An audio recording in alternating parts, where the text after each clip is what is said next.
Cek suara dulu pertama. Ya, Aman punya aku? Dari pertama. enggak? Oke, aman. Dengar. Aku dengar nggak? Dengar. Oke, sudah semua berarti. Junaidi coba. Ready. Mantap. Ready. Oke. Dimulai ya. Sinyalnya tuh maksudnya nggak putus gitu loh. Yuk. Ayo lanjut. Yuk, siap. Ya.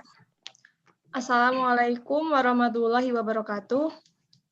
Waalaikumsalam warahmatullahi wabarakatuh. Terima kasih kepada teman-teman yang sudah bergabung di presentasi mata kuliah Monef Kebijakan. Dan sekarang ada Mbak Erna, ada saya sendiri Ovita, ada Mas Wahyu, Mas Randy, Mas Junaidi, dan Mas Afifuddin. Nah, kali ini kita akan membahas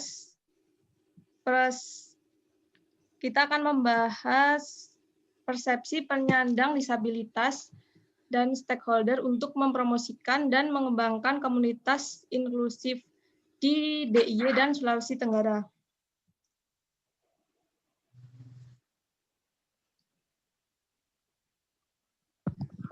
Bentar ya, aku share screen dulu. Ya.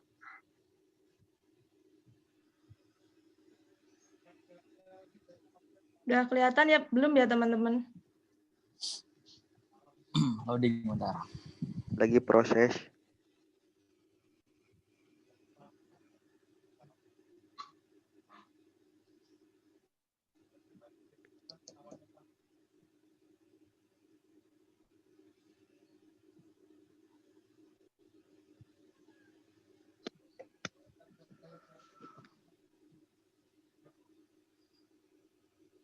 Gimana, udah kelihatan belum?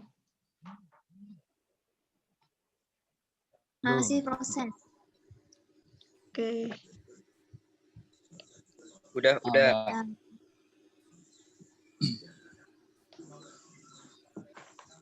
Nah, sebagai pembukaan, saya akan bicara sedikit mengenai persepsi penyandang disabilitas oleh stakeholder.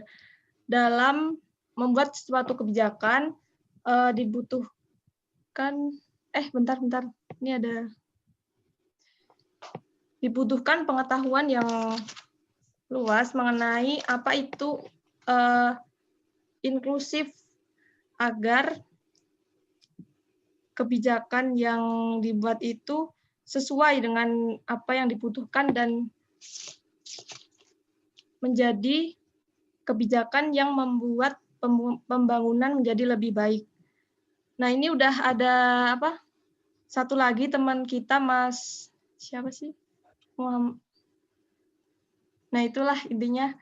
Dan sekarang kita mulai di slide pertama yang di cek.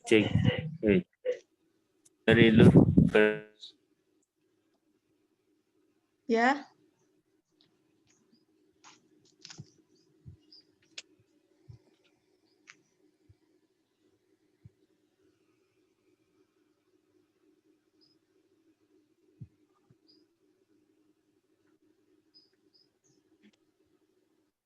Yang akan dibawakan oleh Mas Randy. Ya, silakan Mas Randy. Ya, terima kasih atas waktunya. Oke, saya akan menjelaskan mungkin beberapa poin saja tentang KIPA di sini. Sebenarnya KIPA di sini dalam jurnal yang ditulis oleh Bu Aminah dijelaskan bahwa KIPA ini adalah merupakan landasan teori utama yang digunakan dalam penelitian ini. KIPA sendiri merupakan kepanjangan dari Knowledge, Inclusion, Participation, and Access. Berikut mungkin saya akan menjelaskan beberapa poin dari tadi, apa yang saya sebut tadi, dari knowledge mungkin pertama. Penyandang disabilitas berhak mendapatkan kualitas hidup melalui pengetahuan yang membangun kapasitas. Pengetahuan tersebut termasuk akses ke informasi melalui pendidikan, Nah, di sini ada beberapa poin tentang pengetahuan tersebut. Bentar.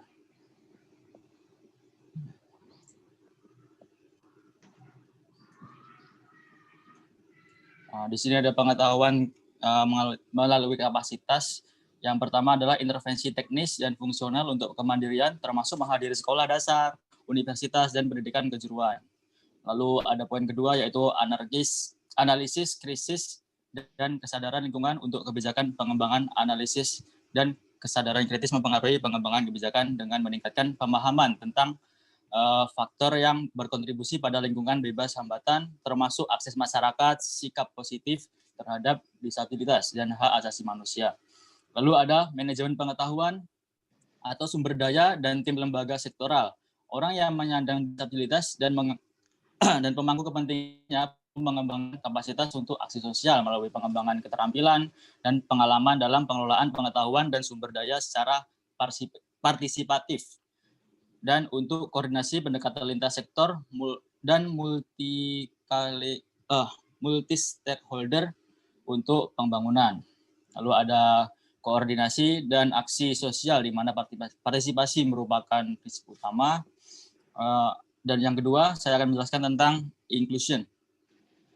Penyandang disabilitas harus diintegrasikan. Inklusi mengidentifikasi masalah yang mempengaruhi penyandang disabilitas yang perlu diperhitungkan dalam desain, implementasi, evaluasi, dan koordinasi strategi, kebijakan, program, dan proyek.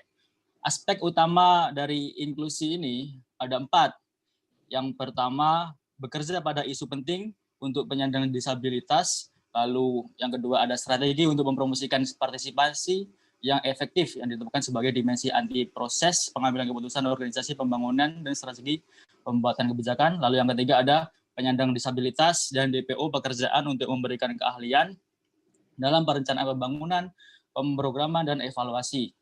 Lalu yang terakhir ada semua perwakilan penyandang disabilitas termasuk penerima manfaat adalah termasuk dalam proses pengambilan keputusan dan konsultasi di semua tingkat kebijakan, program, dan pengembangan proyek. Lalu yang ketiga ada poin yaitu participation tadi. Orang-orang penyandang disabilitas dan organisasi mereka harus memiliki suara. Itu artinya bagi penyandang disabilitas dan organisasi harus memiliki suara untuk bagaimana agar orang lain bisa mengetahui tentang bahwa ini loh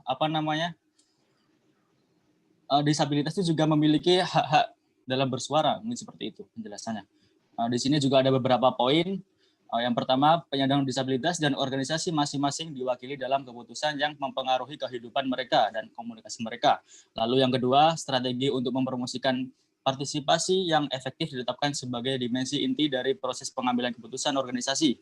Yang ketiga, penyandang disabilitas dan DPO dipekerjakan untuk memberikan keahlian dalam perencanaan pembangunan, pemrograman, dan evaluasi, dan dalam pelatihan personal dalam organisasi agar inklusif dalam pendekatan mereka untuk menangani kebutuhan para penyandang disabilitas.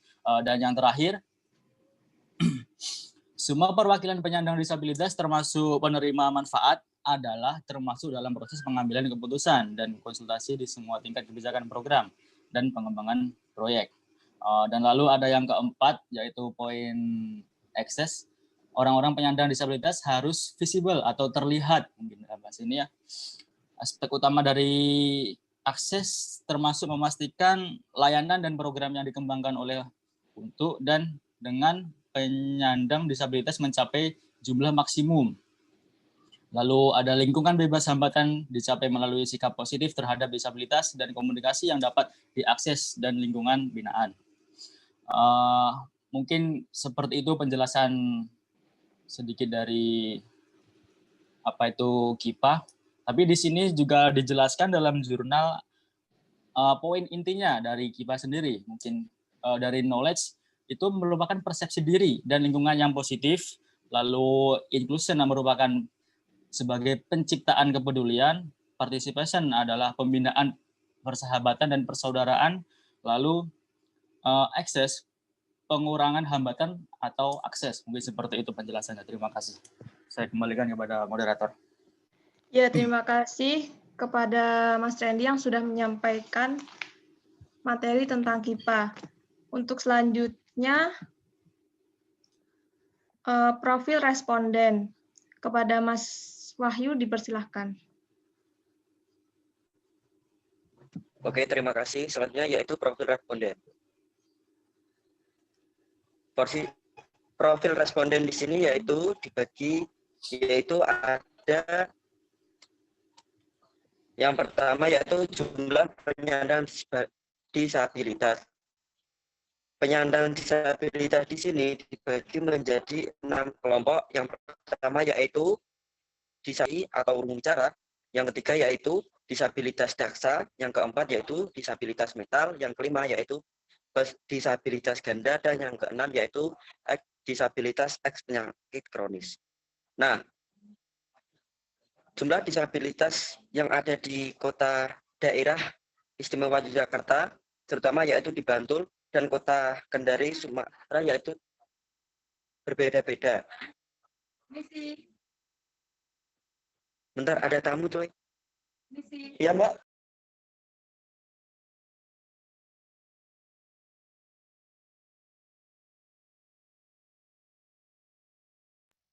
Oke, maaf.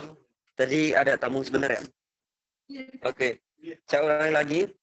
Profil responden yaitu di Bantul DIY yaitu yang penyandang disabilitas netra yaitu sebanyak 623 orang. Dan disabel yang ada di kota Kendari Sultra yaitu sebanyak 280 orang. Dan yang kedua yaitu disabilitas tuli atau tunarungu bicara yang ada di Kabupaten Bantul yaitu sebanyak 504 orang, dan di kota Kendari yaitu sebanyak 470 orang. Yang selanjutnya yaitu disabilitas daksa. Disabilitas daksa yang ada di Kabupaten Bantul yaitu sebanyak 1.940 orang, dan di kota Kendari sebanyak 1.300 orang. Dan selanjutnya yaitu disabilitas mental di Kabupaten Bantul sebanyak 1.593 orang, dan di kota Kendari sebanyak 230 orang. Dan disabilitas ganda di Kabupaten Bantul sebanyak 431 orang, dan di kota Kendari sebanyak 45 orang. Dan yang terakhir yaitu disabilitas eks penyakit kronis atau mantan penyakit kronis yaitu sebanyak 160 orang, dan di kota Kendari sebanyak 390 orang. Nah, disabilitas ini di kota Bantul itu keseluruhan sebanyak 5.251 orang, dan di kota Kendari yang mengidap disabilitas yaitu sebanyak 2.693 orang. Nah, data ini diambil pada tahun 2017. Yang selanjutnya yaitu usia. Usia ini diklarifikasikan menjadi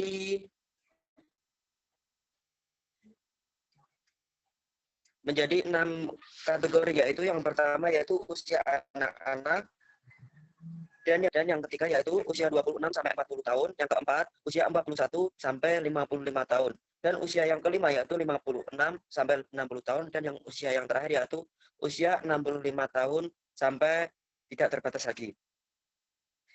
Usia anak-anak yaitu sebanyak 520 usia anak-anak di Kota Bantul yaitu sebanyak 512 orang, dan di Kota Kendari sebanyak 402 orang.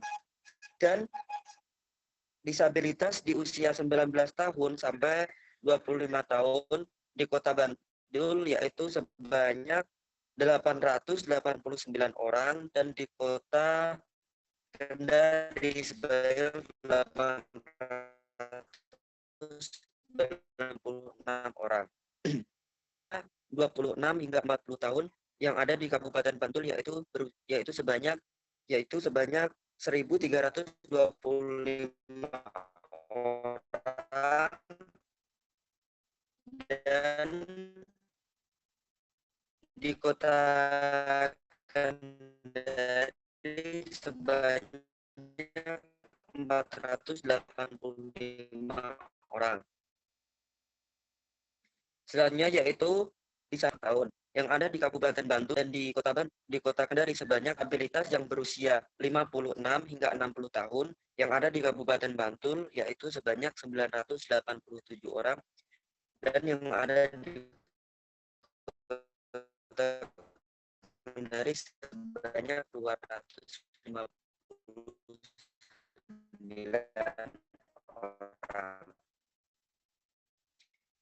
Dan yang terakhir yaitu disabilitas yang berusia 65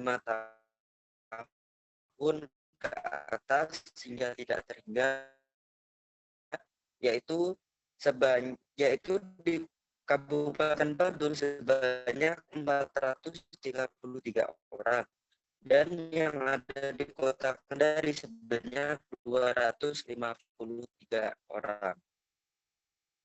Seperti itu.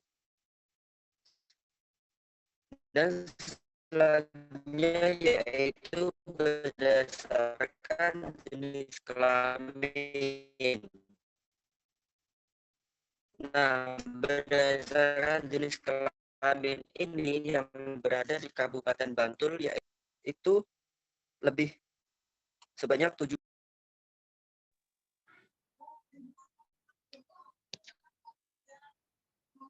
Oke. Tingkat pendidikan penyandang disabilitas yang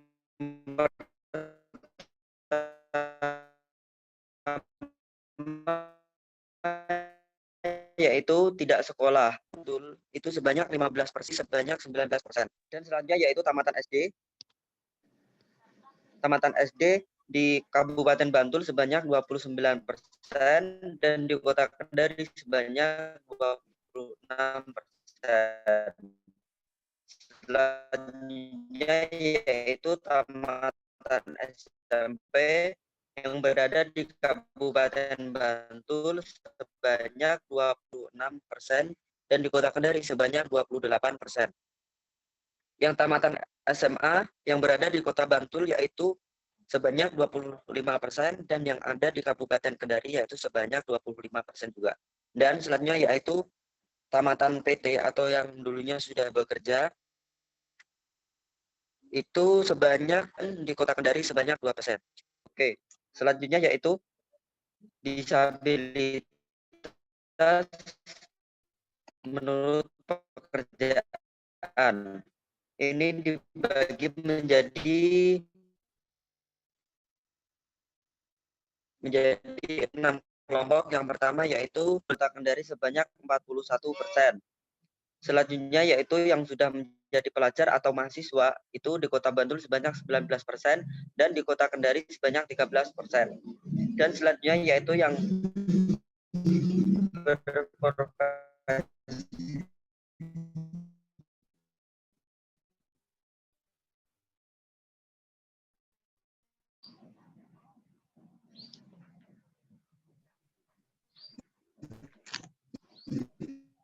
yang menjadi pedagang di Kota Bantul itu sebanyak 21%.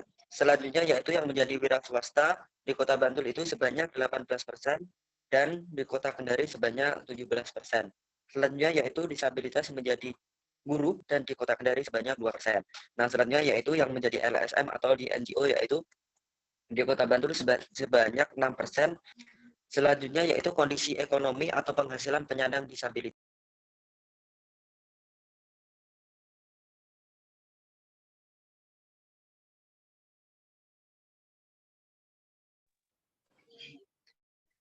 Maaf ya tadi keluar sendiri. Yaitu lanjut klarifikasi penghasilan berdasarkan survei di Kabupaten Bantul dan berdasarkan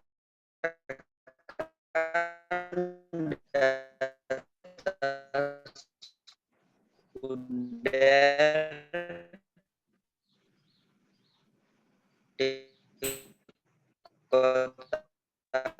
Kediri dibedakan menjadi grade 100.000 hingga 100 hingga 2 juta. Klarifikasi penghasilan disabilitas yaitu sebanyak hanya 54%. Dan di kisaran 600% 22%. Selanjutnya yaitu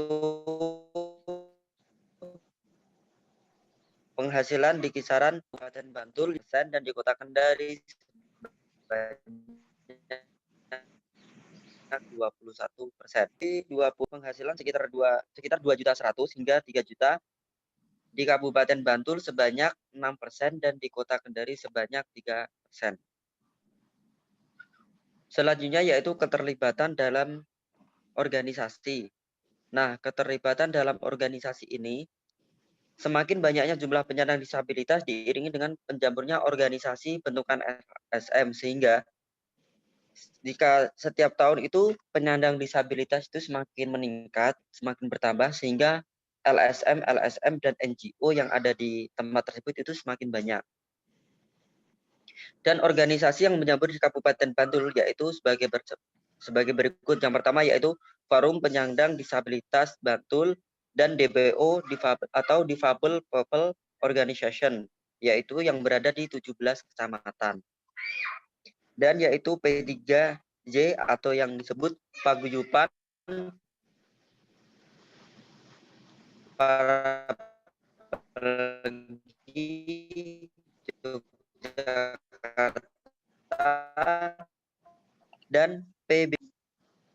Nah, di sini sedang dalam organisasi. Yang pertama yaitu di Kabupaten Bantul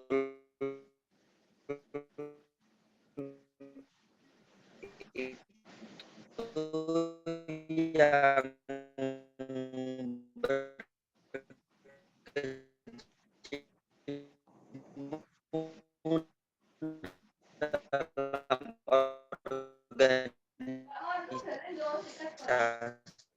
itu sebanyak 66% dan yang sebanyak 4%. Dalam organisasi itu sebanyak 68% itu sebanyak 30 tersebut tadi di sekunder Kendari pada tahun 2017. Sekian dari saya kembalikan kepada moderator. Terima kasih. Ya, terima kasih kepada Mas Wahyu yang telah menyampaikan materi tentang profil responden. Untuk selanjutnya, tentang persepsi tentang makna disabilitas, inklusi, dan kebijakan yang akan disampaikan oleh Mbak Erna. Kepada Mbak Erna dipersilahkan. Mbak Erna.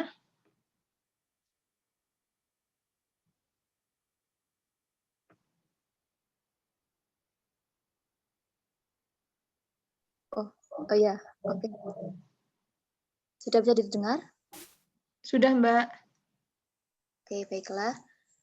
Saya akan menyampaikan mengenai persepsi tentang makna disabilitas, inklusi, dan kebijakan. Nah, yang pertama, yakni tentang disabilitas, yakni seseorang yang memiliki kebutuhan khusus sehingga memiliki hak untuk memperoleh pelayanan pendidikan yang layak.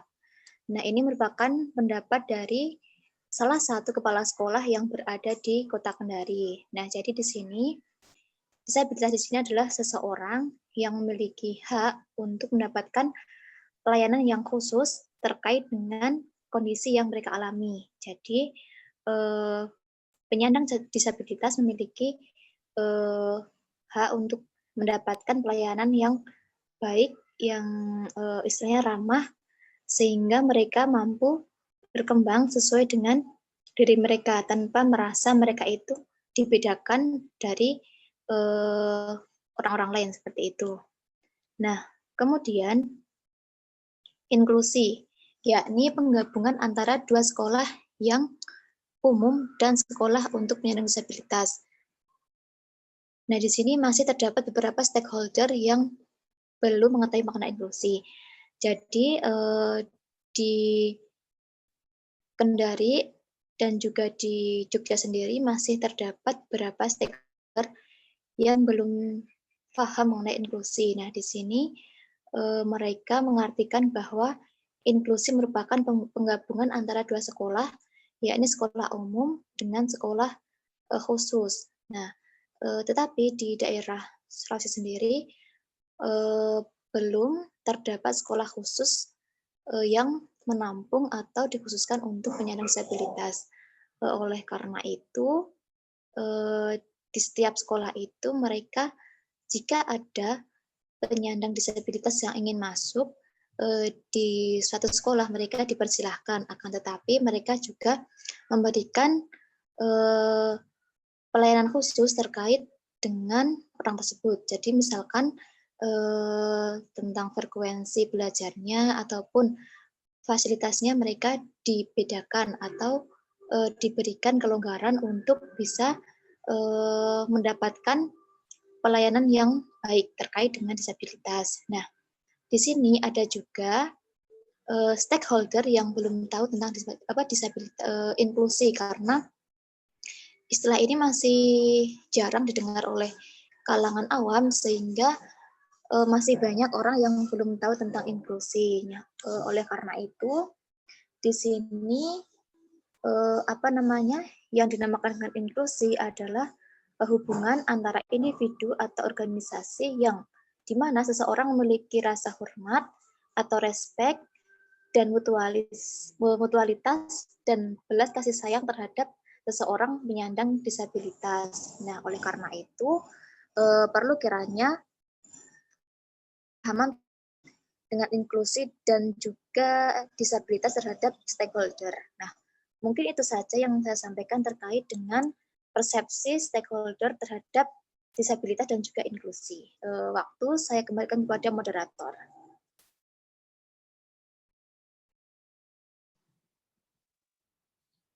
Ya, terima kasih kepada Mbak Erna yang sudah menyampaikan materinya.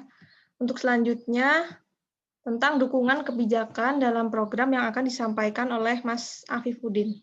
Kepada Mas Afif, dipersilahkan. Oke, di sini saya akan berbicara tentang dukungan kebijakan dalam program. Tidak bisa kita pungkiri lagi, bila ada sebuah kebijakan dalam program itu harus mempunyai dukungan, entah itu dari seumpama yang kita bahas ini tentang jurnal penyandang disabilitas. Jadi setiap program itu harus ada stakeholdernya semacam orang-orang seperti disabilitas. Di sini poin pertama, belum melibatkan isu-isu disabilitas pada kebijakan. Nah, dari jurnal yang teman-teman yang udah baca, jadi di dalam sebuah jurnal itu belum ada isu-isu disabilitas pada kebijakan program di tingkat daerah. Contohnya dalam sebuah tingkat daerah di SMPN 10 Kendari, istilahnya ada dari jurnal itu berbicara bahwasanya kalau penerima siswa yang tidak bisa melihat, tidak bisa bicara dan mendengar itu belum pernah, namun kalau hanya cacat fisik dan selama masih bisa mengikuti pelajaran sudah dari dulu dilakukan penerimaan. Jadi di sini dalam jurnal tersebut menyatakan bahwasanya isu-isu disabilitas terhadap kebijakan yang ada di Kota Kendari itu sangat istilahnya boleh dikatakan sangat belum memadai gitu. Jadi untuk melakukan sebuah kebijakan isu-isu disabilitas ini harus ada sesuatu yang mutlak yang ada pada yang mutlak yang adanya gitu. Beberapa sekolah yang kurang responsif yang telah saya tadi sampaikan bahwasanya di salah satu di Sumatera di SMPN 10 Kendari ada beberapa sekolah yang kurang responsif terhadap penyandang disabilitas. Bukan terus terang aja ya, kalau boleh kita buka mata lebar dengan kacamata yang besar, di daerah saya pun khususnya Jawa Barat masih minim sekali terhadap responsif terhadap penyandang disabilitas. Dan terus tidak ada kebijakan khusus terkait dengan murid disabilitas. Akan tetapi jika dirasa butuh, sekolah memberikan kebijakan khusus seperti kemudahan dalam belajar. Cukup sekian yang terhadap dukungan kebijakan dalam program ini yang bisa saya sampaikan. Seutuhnya kami kembalikan kepada moderator. Ya, terima kasih kepada Mas Afif yang sudah menyampaikan materinya. Untuk selanjutnya kita Untuk selanjutnya yaitu indikator tentang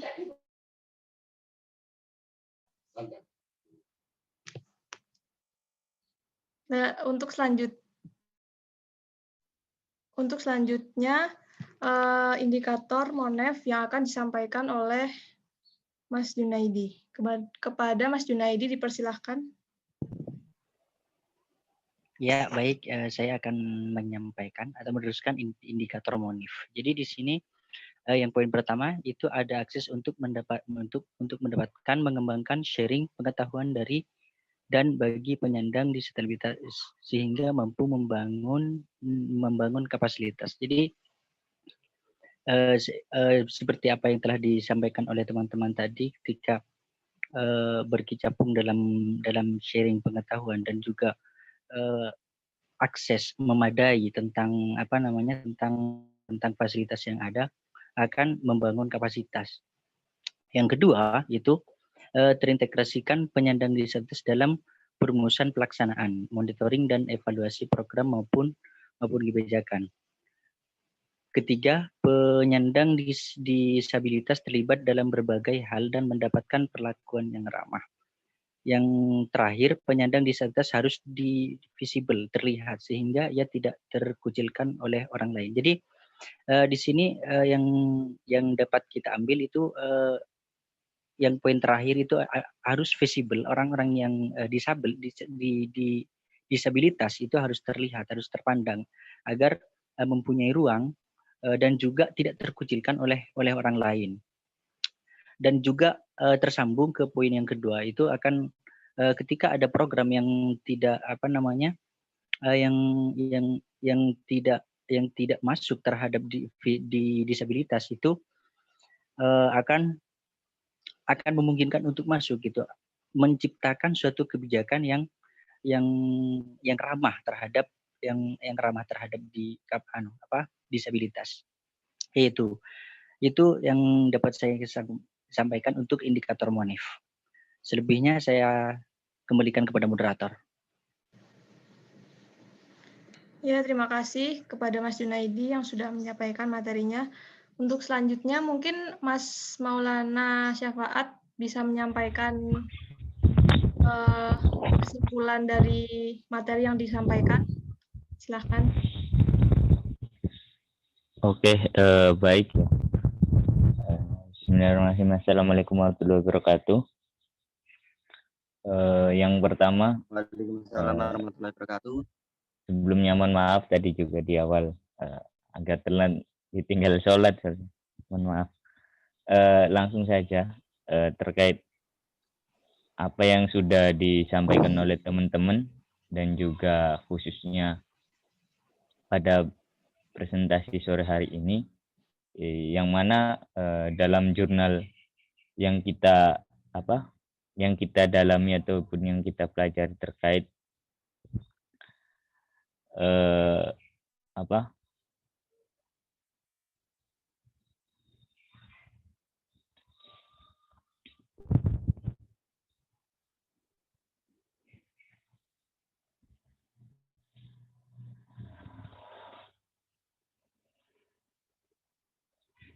mohon maaf, kedengeran suaranya?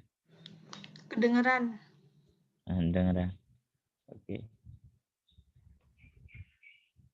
Terkait yang di awal terkait persepsi penyandang disabilitas dan stakeholder yang mempromosikan dan mengembangkan komunitas inklusi di DIY dan khususnya di Sulawesi, di Kota Kendari. Nah, dari kesimpulan yang bisa diambil dengan melihat jurnal serta data-data yang dipaparkan oleh teman-teman, bahwasanya harus ada secara persepsi bersama, khususnya yang dibangun untuk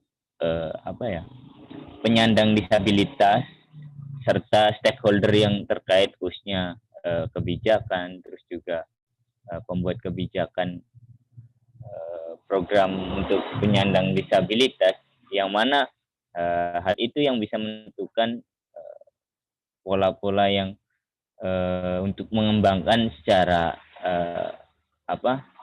secara institusi, terus juga mempromosikan bahwasanya hal itu memang mutu untuk terjamin terkait gerakan inklusi ya terhadap penyandang disabilitas. Nah, yang mana dalam pemaparan dalam presentasi khususnya melihat yang ada di jurnal itu kan sudah jelas bahwasanya secara pengertian, secara secara akses, secara partisipasi yang sudah disampaikan dalam KIPA itu kan melihat secara keseluruhan bahwasanya terkait fungsi dari hal itu yang harus kita maunya dapat di dalam. Terus juga yang terkait data-data yang sudah ditampilkan itu sebetulnya harus kita cross check kembali, maunya memandang bahwasanya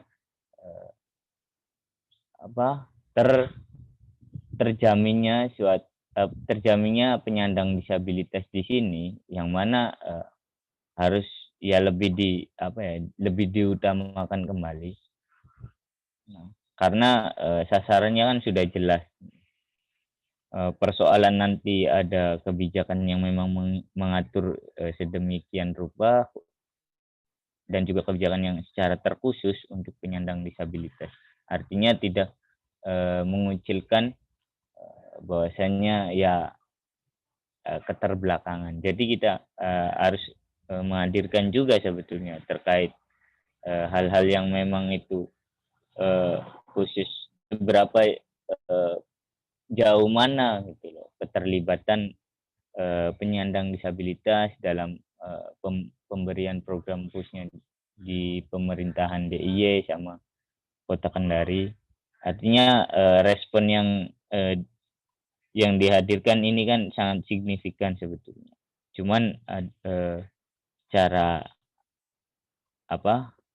tahun datanya itu kan udah masih baru ya, 2017 dirilis. Nah, terus juga secara kondisi yang dipaparkan secara kondisi ekonominya dan penghasilan oleh penyandang disabilitas ini kan sangat terbatas. Karena secara faktor lingkungan, faktor keluarga, serta faktor kebijakan yang menutup bagi pendapatan ekonomi oleh penyandang disabilitas. Kayak contoh di setiap pekerjaan itu kan pasti ada minimal syarat ketentuan yang harus menjadi syarat masuk sebagai yang mendapat kerja. Terus keterlibatan dalam organisasi. Nah, hal ini kadang itu kurangnya sosialisasi yang begitu masif. Artinya, secara keseluruhan dipandang penyandang disabilitas ini kan tertinggal, terkhusus yang ada di daerah kita sendiri, maunya di daerah DIY sama Kendari yang dijelaskan ini kan banyak keterlibatannya terkait. Terus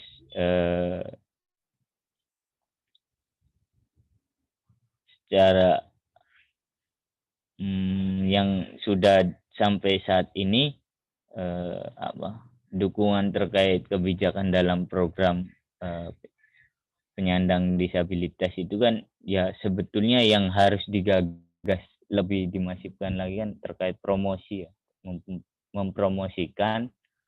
Artinya yang lebih dimasifkan terkait sosialisasi yang bisa diterima khususnya yang diterima oleh penyandang disabilitas itu seperti ini. Artinya ada nilai untuk mereka itu tetap mendapatkan hak mereka dan mendapatkan kewajiban mereka, serta begitu sebaliknya untuk kebijakan terkait program yang ada di pemerintah khususnya DIY dan Kendari harus lebih mengevaluasi kembali apa yang sudah diprogramkan, bagaimanapun harus lebih dikembangkan. Fungsinya kan itu. Mungkin dari hasil indikator ketercapaian khususnya monitoring evaluasi kebijakan tersebut kan yang harus dipahami secara bersama itu kan terkait akses yang harus didapat oleh penyandang disabilitas, terus juga proses pengawalan kebijakan untuk yang program penyandang disabilitas. Nah, hal itu yang harus kita tetap tetap gandeng untuk memberikan sosialisasi untuk mengembangkan apa yang kita hasil pengevaluasiannya. Ya, seperti itu yang bisa disampaikan secara kesimpulan ya singkat. Mungkin sekian dan terima kasih. Saya kembalikan ke moderator. Terima kasih. Ya, terima kasih kepada Mas Maulana Syafaat yang sudah menyampaikan kesimpulannya yang sangat panjang. Mungkin dari teman-teman yang lain mau menambahkan? Ada enggak? Sudah cukup kayaknya. Ya, mengingat Zoom-nya ada limitnya, ya kita cukupkan saja. Terima kasih kepada teman-teman yang sudah hadir dalam diskusi kali ini. Semoga presentasi kita bermanfaat untuk kita semua. Amin, amin. Ya, saya tutup. Assalamualaikum warahmatullahi wabarakatuh. Waalaikumsalam. Waalaikumsalam warahmatullahi wabarakatuh.